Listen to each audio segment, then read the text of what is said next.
আজকের ভিডিওতে আমরা আলোচনা করব মাগুরা জেলা নিয়ে।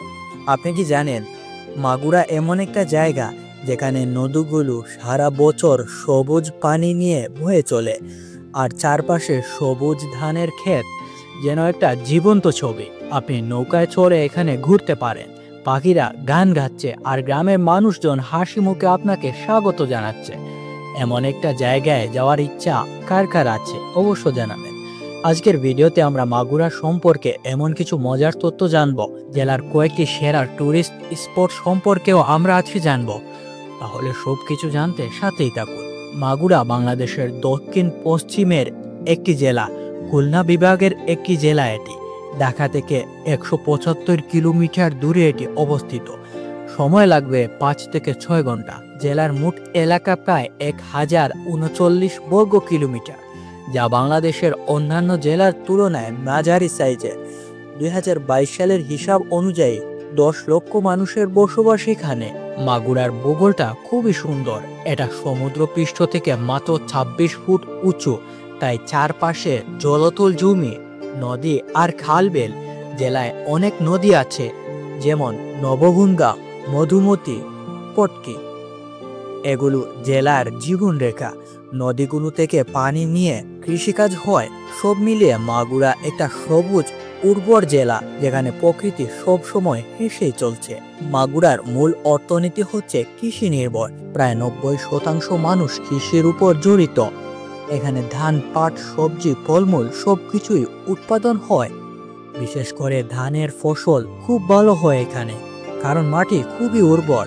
নদী থেকে পানি সহজে পাওয়া যায়। মাছ চাষ হয় এখানে প্রচুর পরিমাণে, এবং এটি অনেক জনপ্রিয় এখানে। মাগুরা নামটা শুনলেই মনে হয় মাছের সাথে যুক্ত, তাই না? কারণ মাগুর একটা মাছের নাম। জেলায় অনেক পুকুর, বিল আছে যেখানে মাছ চাষ হয়, আর স্থানীয় বাজারে তাজা মাছ পাওয়া যায়। এছাড়া ছোটখাটো শিল্প আছে, যেমন ইটের ভাটা, গার্মেন্টস ফ্যাক্টরি। কিন্তু সবকিছুর পরেও এখানকার মূল অর্থনীতি কৃষি নির্ভর। মানুষজনের আয় মাঝারি, কিন্তু জীবনযাত্রা সহজ সরল। মাগুরার মানুষজন খুবই অতিথিপরায়ণ আর বন্ধুত্বপূর্ণ। এখানে মুসলিম, হিন্দু সবাই মিলেমিশে থাকে। এখানে শিক্ষার হারও বর্তমানে বাড়ছে। জেলায় কয়েকটা কলেজ, স্কুল আছে, যেমন মাগুরা সরকারি কলেজ। স্বাস্থ্যসেবা খুবই ভালো। সাংস্কৃতিক দিক থেকে এখানে লোকসঙ্গীত, যাত্রাপালা উৎসব হয়। দুর্গাপূজা, ঈদ, পহেলা বৈশাখ সবকিছু উদযাপন হয় এখানে। খাবারে এখানে মাছ ভাত প্রধান, বিশেষ করে ইলিশ, রুই, কাতলা। আর স্থানীয় মিষ্টি যেমন রসমালাই খুবই জনপ্রিয়। জেলায় পরিবহন সিস্টেম ভালো। বাস, রিক্সা, অটো সবকিছুই আছে। মাগুরা শহরটা ছোট কিন্তু খুবই পরিষ্কার। এখানে একটা স্টেডিয়াম আছে, বীর মুক্তিযোদ্ধা আসাদুজ্জামান স্টেডিয়াম, যেখানে খেলাধুলা হয়। এখন আমরা জানবো মাগুরায় কোন কোন জায়গাতে আপনি ঘুরতে যেতে পারেন। প্রথমটা হচ্ছে রাজা সীতারাম প্যালেস। এটা মাগুরার সদর থেকে প্রায় 25 কিলোমিটার দূরে, মোহাম্মদপুর উপজেলায়, মধুমতি নদীর তীরে। এখন এটা অনেকটাই ধ্বংসের পথে, কিন্তু দেখলে মনে হয় এটা একটা পুরনো দুর্গ। চারপাশে সবুজ গাছপালা, নদীর হাওয়া, ঘুরে বেড়ানোর জন্য আইডিয়াল। আপনি এখানে এসে ছবি তুলতে পারেন, নদীতে নৌকায় চড়তে পারেন। সকালে বা বিকেলে আসলে আলোটা খুবই সুন্দর লাগে। এটা একটা শান্ত জায়গা। এখানে প্রকৃতি আর পুরনো স্থাপত্য নিয়ে বেশ সমৃদ্ধ একটা জায়গা। দ্বিতীয় জায়গাটি হচ্ছে নবগঙ্গা নদী। এটা মাগুরা শহরের পাশ দিয়ে বয়ে যায়। এটি লম্বায় মোট 230 কিলোমিটার। নদীর প্রস্থ প্রায় 200 থেকে 300 মিটার। পানি সব সময় পরিষ্কার। এখানে আসলে আপনি নৌকায় চড়ে ঘুরতে পারেন, মাছ ধরতে পারেন, আর তীরে বসে সূর্যাস্ত দেখতে পারেন। নদীটা জেলার জীবনের অংশ। কৃষকরা পানি নেন। বর্ষায় নদী ভরে যায়, তখন দৃশ্যটা অসাধারণ লাগে, কারণ তখন চারপাশের গাছগুলো যেন জীবন্ত হয়ে ওঠে। আবার যদি আপনি প্রকৃতিপ্রেমী হন, এটা অবশ্য মিস করবেন না। তৃতীয় জায়গাটি হচ্ছে ভাতের বিটা।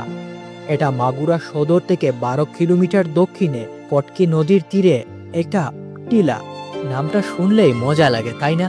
কিন্তু এটা একটা পবিত্র স্থান হিসাবে পরিচিত। চারপাশে গ্রামীণ দৃশ্য, সবুজ ক্ষেত, গাছপালা, নদী। আপনি এখানে এসে হাঁটাহাঁটি করতে পারেন, স্থানীয় মানুষের সঙ্গে কথা বলতে পারেন, তাদের জীবনযাত্রা দেখতে পারেন। এটা একটা শান্ত সুন্দর জায়গা যেখানে শহরের কোলাহল থেকে দূরে থাকতে পারেন আপনি। বিশেষ করে সকালে পাখি ডাক শুনলে আপনার মন অবশ্য ভরেই যাবে। এরপরের জায়গাটি হচ্ছে সাতদুহা আশ্রম, যাকে নেংটা বাবার আশ্রম বলে। এটা সাতদুহা গ্রামে মাগুরা সদরের কাছে।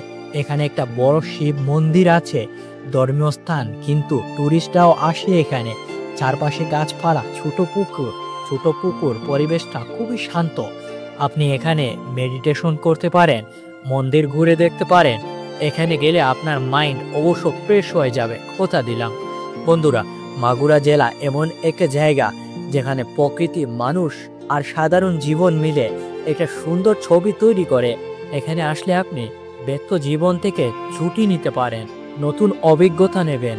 যদি ভিডিওটা ভালো লাগে লাইক দিন, কমেন্ট করুন আর আপনার মতামত জানান। আর সাবস্ক্রাইব করতে অবশ্যই ভুলবেন না। দেখা হবে।